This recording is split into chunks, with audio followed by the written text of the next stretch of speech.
Welcome to day 4 of our Crucible unit. What you were supposed to do is you were supposed to read our common lit on McCarthyism, watch our videos on McCarthyism, and if you had a chance to please start reading the play. Now, McCarthyism, historical context. All right, McCarthyism is basically, you should have learned about it in your American history class, and if you have not learned about it, it was basically a dark time in American history. After World War II, when Americans were terrified of mutually assured destruction with Russia, the Soviet Union. Basically, what mutually assured destruction was is they had nuclear bombs, we had nuclear bombs, and everyone, especially, we really don't know, the Russian side of it because they're extremely secretive. But America was fearful of nuclear war. And mutually assured destruction basically means that if we launched bombs at them or vice versa, and then they turned around or we turned around and launched a counterattack, that it would be nuclear winter. And there's an old saying that says World War III will be fought with nuclear weapons, but World War IV will be fought with sticks and stones. In other words, it would knock us back to the Stone Age, and millions and millions, billions probably would die from the fallout. So McCarthyism came about, named after a guy named Senator Joseph McCarthy, and it was the Red Scare. And he was convinced that there were Russian spies in America, especially in the Hollywood industry, and they were basically spying for the Russians, and they were feeding them information, and it was a big deal. It was a huge area of concern. It's not kind of like what it is right now. You may have heard of Russia, and you may think of them as an enemy or maybe an ally. You really don't know. But back then, all the way up till the time the Cold War ended in 1989-90, when the Berlin Wall fell, Russia, it was a serious issue. And especially in the 60s, 70s, and 80s, there were nuclear drills, and people had fallout shelters and things like that, because it was not a matter of if, but when people thought there would be a nuclear war.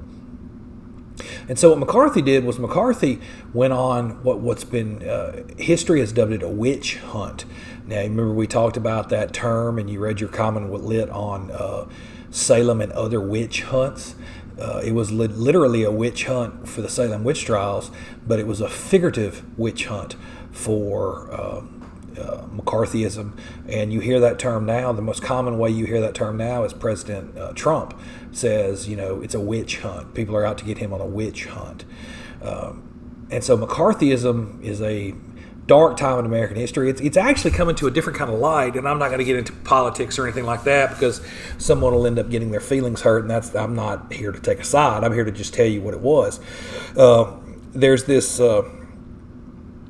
revisionist history isn't the right word, but just this alternative take on historical proceedings. That's the way I'll say it. Alternative take is that McCarthy was right. And that's different than it's ever been taught before. But a lot of people now will say that McCarthy was right, and he was right to be fearful, and he was right to have the witch hunt.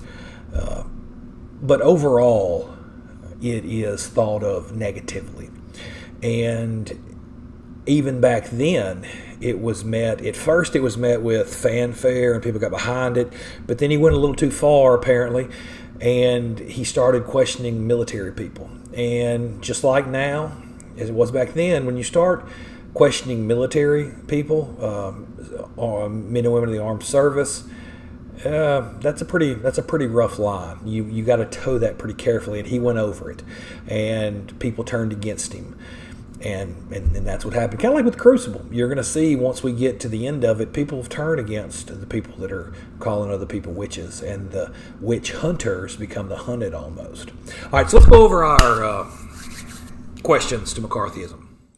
This came from UnitedStatesHistory.org, and here's the description. During the Cold War, the United States... All right, Cold War.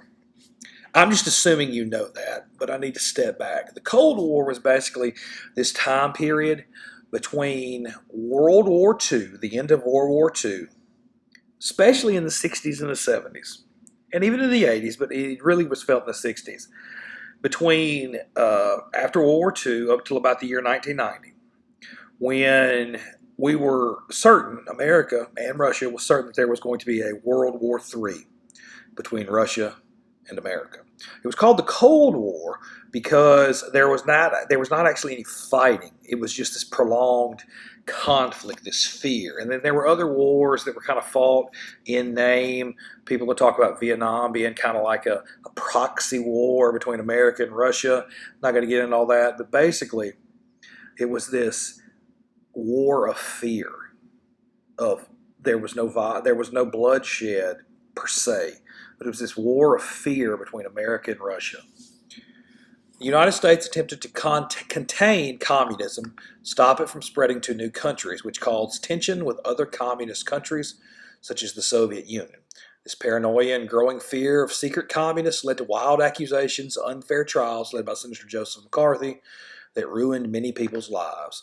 Now, the historical context of this and the reason why it's taught in conjunction with the Crucible is because Arthur Miller, who wrote the Crucible, yes, it's based on a real event, set 400 years before, basically 300 years before the Salem witch trials, but he wrote the play basically in response to McCarthyism, or what was happening at the time. It was kind of like a history repeating itself type thing. And you're going to see as we read, you can't see it so much in Act 1, which you should have read Act 1 by now. You can't see it so much in Act 1, but later on, especially we get into Act 2 and Act 3, that's all it is. It's fear, and it's people not wanting to get accused, so they name other people, etc. If you have seen any of the Harry Potter movies, after you-know-who, aka Voldemort, is killed at the beginning or banished or whatever, they show videos of trials, memories of trials, and they pull these dark wizards up and they're asking them to name names. Well, that's what happened with the Salem witch trials. And that's what happened with Joseph McCarthy and McCarthyism. None of it's made up. Well, the Harry Potter stuff's made up, of course, but McCarthyism and Salem witch trials is not made up. Basically, they would get people to say, look, if you tell us who is in on it, we'll spare you. Okay? Okay. So now the opening line is, are you now or have you ever been a member of the Communist Party? Basically, they called these people up in front of Congress, which is like a trial. All right, and you can see this now if you ever watch any kind of C-SPAN or any of those networks. They have these things. Congressional hearings is what they're called. Anyone can get called up here. It's just like being a subpoena. And they'll call them up, and it was basically, a trial. 1950s, thousands of Americans who toiled in the government, served in the Army, worked in the movie industry, or came from various walks of life had to answer that question before a congressional panel. Senator Joseph McCarthy rose to national prominence by initiating a probe to ferret out communists holding prominent positions. During its investigations, safeguards promised by the Constitution were trampled. Why were so many held in thrall to the Wisconsin lawmaker? Why was an environment that some likened to the Salem witch trials tolerated? All right, so now the rest of it goes on, and it talks about the history and how it's set up, the end of the World War II, etc. Talks about an atmosphere of fear. You got to remember the way the world was. You can't remember because it was so long ago, and no one watching this likely. I mean, I would be amazed if anyone watching this grew up during that time period. You're probably like younger than me, and I have no thought about it. It was fear. Fear, fear, fear. We had just survived a war to end all wars. We had dropped the first ever nuclear bomb, 2 of them on Japan, and we came extremely close to becoming subjects of Nazi Germany. So it talks about the fear. Then it talks more in here about how it started, which you should have already read. Blacklisting is very important.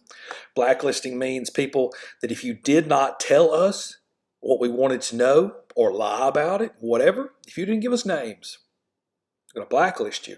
And what blacklisting means is they put you on a list and you couldn't work again, pretty much. Other witch hunts. This talks about things and other things throughout history. And it also talks about how it kind of ended. All right, so let's answer our questions. Number 1, the answer to number 1 is C. Which statement identifies the central idea of the text? McCarthy used fear to manipulate Americans and government officials into wrongfully accusing and convicting people of being secret communists. Number 2, the answer is A. McCarthy capitalized on national paranoia. Y'all, you're going to see this. I hope that you have read this, and I hope that you understand what this is and how the parallel, how it's so intriguing that Arthur Miller wrote his play against the backdrop of this when he wrote it. Because the same thing, instead of accusing people of being witches and warlocks and wizards and worshiping the devil, McCarthy would accuse people of being communists. But the same things basically pretty much happened. Number 3, the answer is D. What is the meaning of the word unscrupulous? Unscrupulous? D, shameless. Number 4, which quote from the text supports the answer? The answer is B, no sense of decency. All right, how does Reagan's testimony in paragraph 18 contribute to the development of ideas? Okay, so Ronald Reagan, who is a conservative icon, who was president of the United States, I think he was like 38th president? 39th? I'm not 100% certain. President. He served as president from, around the year 1980. He basically the entire 1980s he was the president. Conservative icon. Still today he is considered to be like the epitome of the perfect Republican president by many in the party. He was one of these people that was called up. He was one of these people who was accused of being a communist. So you can see it crossed party lines. No one was immune to being called up. No one was granted pardon from it. And basically Reagan got up when they accused him, when McCarthy, tore into him. He pretty much just said, you read on paragraph 18, that, this isn't America. What's happening here is not America. You're accusing people of these things. The tactics you were taking are ironic because these are the tactics that are carried out in dictatorships, in what we think of as being, negative nations. China and Russia and places like that. If anyone's ever seen the HBO show Chernobyl, and you saw the way, again, this is America's representation of it, but the way Americans think of Soviet Union in the past. He said that what you were doing, Senator McCarthy, is the same thing that you say you're fighting against. You are becoming the very thing that you swore to destroy. All right, these are your own answers down here. The context of the text. How does fear drive action? Fear and mob mentality. That's the reason why we watched Monsters on Maple Street to begin this. It's what drives many negative actions by people. It's what drove the Salem witch trials, and it's what drove McCarthyism. It's what drove the toilet paper shortage of 2020 for COVID. In the context of the passage, how can fear be used to manipulate? There's a word, it's called demagogue. Basically, what it means is someone who has power over others, and they use fear as a way to further their own agenda. All right, that's it. So let's discuss. So that's our historical background. We're all set up. We know about the way the Puritans are. We know about what they believed in from the Scarlet Letter. We did Sinners in the Hands of an Angry God. We did all those things. Now we've delved into McCarthyism. So if you haven't watched the video I posted of our YouTube, do that. What you need to know before we come in is before we come into the next lesson, is you need to have read Act 1 of the Crucible, period. If you don't have a copy of it, you can get a copy of it. It's free on the internet, or you can listen to the audiobooks. Also, probably on Netflix or one of those, there's the movie, 1996, starring Daniel Day-Lewis. I'm going to show scenes of it as we progress. There is a common lit. It's the dancing plague of 1518. So have that done by the time we come back, and we'll move on. Until I see you again, it's a great day to be a warrior.